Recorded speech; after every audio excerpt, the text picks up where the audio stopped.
अस्सलामुअलैकुम वरहमतुल्लाहि वबरकातुहू। इस लेसन में मैं आपके सामने डिमॉन्स्ट्रेट करूंगा कि किस तरह से आप एडजेक्टिव्स और वर्ब्स को सीरीज में लिख के अपने सेंटेंसेस को रिवाइज कर सकते हैं। बिलाशुबा जब भी आप अपनी राइटिंग का फाइनल ड्राफ्ट लिखते हैं तो आपकी कोशिश होती है कि आपके सेंटेंसेस बहुत ज़्यादा इम्पैक्टफुल हों, वो बहुत ज़्यादा टाइट हों, उनमें मैक्सिमम इंफॉर्मेशन हो और वो किसी लिहाज से भी लूज ना लगते हों और वो आपके आइडियाज़ को बड़े कंप्रीहेंसिव वे में कैरी करते हों। अब ये किस तरह से होता है, हम कुछ एग्जाम्पल्स के जरिए इस सारे प्रोसेस को समझने की कोशिश करते हैं। ये फर्स्ट एग्जाम्पल आपके सामने है।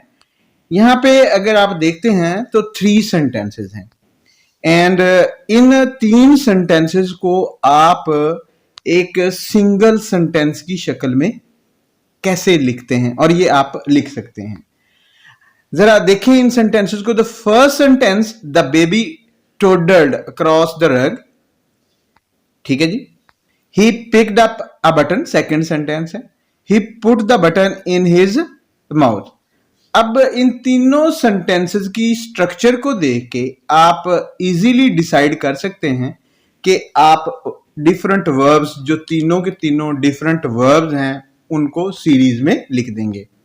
आप पहले सेंटेंस को जो है वो उसी तरह से लिखेंगे, the baby toddled across the rug, then you will put comma, picked up a button, and then you will put another comma, and then you will use a coordinating conjunction and write the third verb, ठीक है, and put the button in his mouth। तो in this way आपका sentence जो है वो ज्यादा impressive होगा, ज्यादा इम्पैक्टफुल होगा और ऑफ कोर्स ये जो वर्ड की बार बार प्रोनाउन की रेपिटेशन हो रही है, इससे आपकी जान छूट जाएगी। Because it is a golden rule of writing that do not right a word which you can leave out. जो आप लीव आउट कर सकते हैं, जिस वर्ड को आप छोड़ सकते हैं, उसे लिखने की कोई जरूरत नहीं है।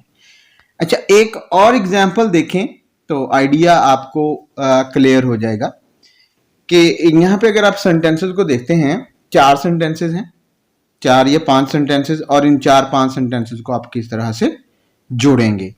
पहला सेंटेंस क्या है, water dribbled out of the tap, the water was brown, the water was foul tasting, the tap was rusty, the tap was metal. अब ऑफ कोर्स ये 5 सेंटेंसेस हैं और इन सेंटेंसेस को जब आप गौर से पढ़ते हैं तो आपको आइडिया होता है कि इनमें से कुछ सेंटेंसेस तो वाटर को डिस्क्राइब कर रहे हैं और कुछ जो है वो टैप को डिस्क्राइब कर रहे हैं। अब जो वाटर को डिस्क्राइब कर रहे हैं, ऑफ कोर्स उन एडजेक्टिव्स को आप वाटर से पहले वाटर को क्वालिफाई करने के लिए लिख सकते हैं, और जो आप के टैप को क्वालिफाई कर रहे हैं या टैप को डिस्क्राइब कर रहे हैं, उनके साथ लिख के इन 5 सेंटेंसेस को आप एज अ सिंगल सेंटेंस लिख सकते हैं। किस तरह से देखें जी, वाटर के साथ जो वाटर को जो ब्राउन, देन जो है वो कॉमा, फाउल टेस्टिंग, वाटर को ये डिस्क्राइब कर रहे थे, ड्रिबल्ड आउट ऑफ द, अब जो है वो rusty and rusty metal tap. आप जो है इस तरह से इसको सिंगल सेंटेंस में कन्वर्ट कर सकते हैं।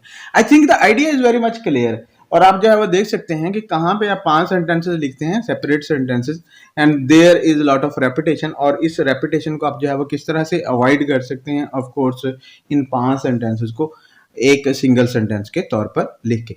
इससे आपके सेंटेंसेस जो है वो कंसाइज हो जाते हैं और ज्यादा इम्पैक्टफुल हो जाते हैं। एक और एग्जाम्पल देखें, मेरा ख्याल है आइडिया जो है वो ज्यादा क्लियर हो जाएगा। क्या है कि यहाँ पे भी अगेन देयर आर 4 सेंटेंसेस। इन 4 सेंटेंसेस को आप जो है वो किस तरह से करेंगे कि by 6 AM I had read the text book chapter, I had taken notes on it, I had studied the notes, I had drunk 8 cups of coffee. तो ऑफ कोर्स अब पहले सेंटेंस को तो उसी तरह से रिपीट करते हैं, देन आप बाद में जो है वो वर्ब को यूज करते हैं सीरीज में, जैसे by 6 a.m. I had read the textbook chapter, taken notes on it, studied the notes, and taken and drunk. यहाँ पे वर्ब को चेंज नहीं करेंगे आप, ड्रंक द नेक्स्ट सेंटेंस को जो है वो आप ड्रंक 8 कप्स ऑफ कॉफी। अब यहाँ पे आप देख सकते हैं, कंपेयर कर सकते हैं कि किस तरह से आप 4-5 सेंटेंसेस लिखते हैं और देन जो है वो उन 4-5 सेंटेंसेस को आप अपने फाइनल ड्राफ्ट में जब आप रिवाइज करके लिखते हैं उनको एक सेंटेंस में कन्वर्ट करके लिख देते हैं। और जो आपने एक सेंटेंस अपनी रिवीजन में लिखा, रिवाइज करके लिखा, that sentence is far more impactful, far more strong than the 4 sentences जिनको मिला के आपने ये सेंटेंस क्रिएट किया। नेक्स्ट अगर आप एग्जाम्पल देखते हैं, अगेन वी हैव 5 सेंटेंसेस और इन 5 सेंटेंसेस को अगर आप पढ़ें एंड देन जो है वो आप देखेंगे किस तरह से आप इसको एक सेंटेंस में कन्वर्ट कर सकते हैं। The exterminator approach the wasp nest, wasp आपको पता होगा भीड़ को बोलते हैं, hanging under the eaves.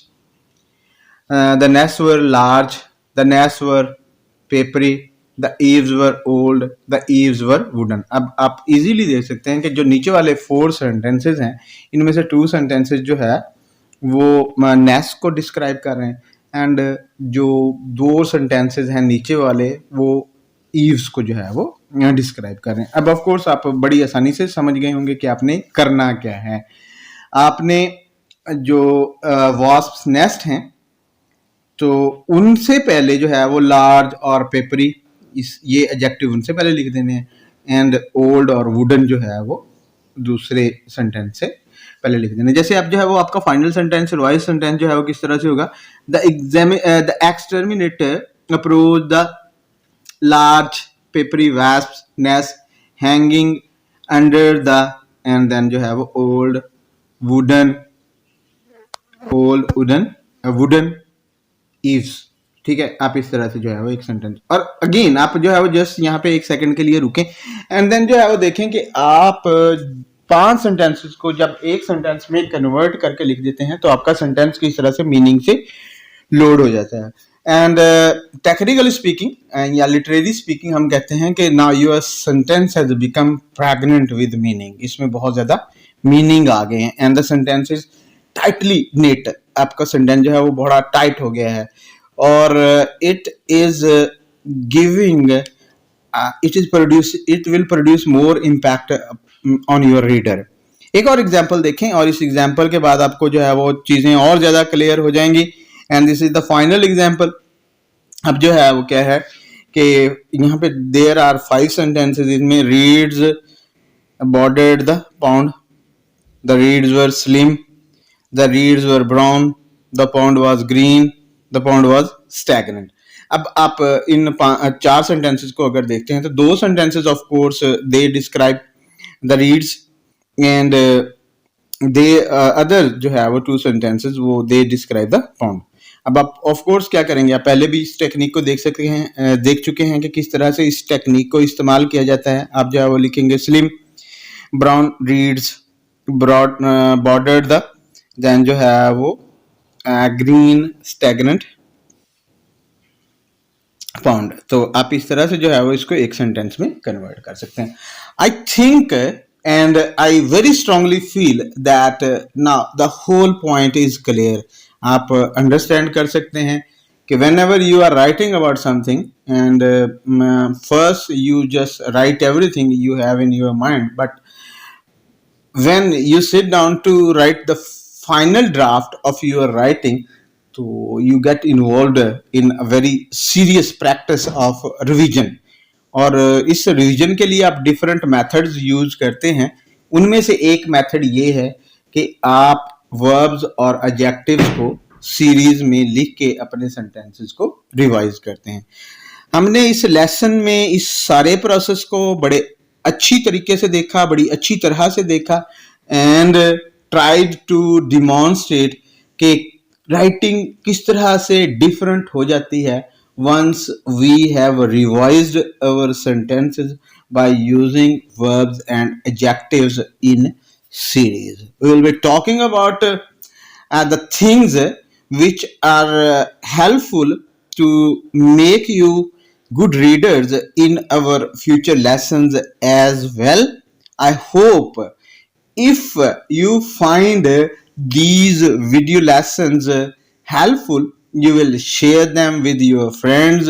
You will become a permanent subscriber of this channel and enjoy your learning. Allah Hafiz.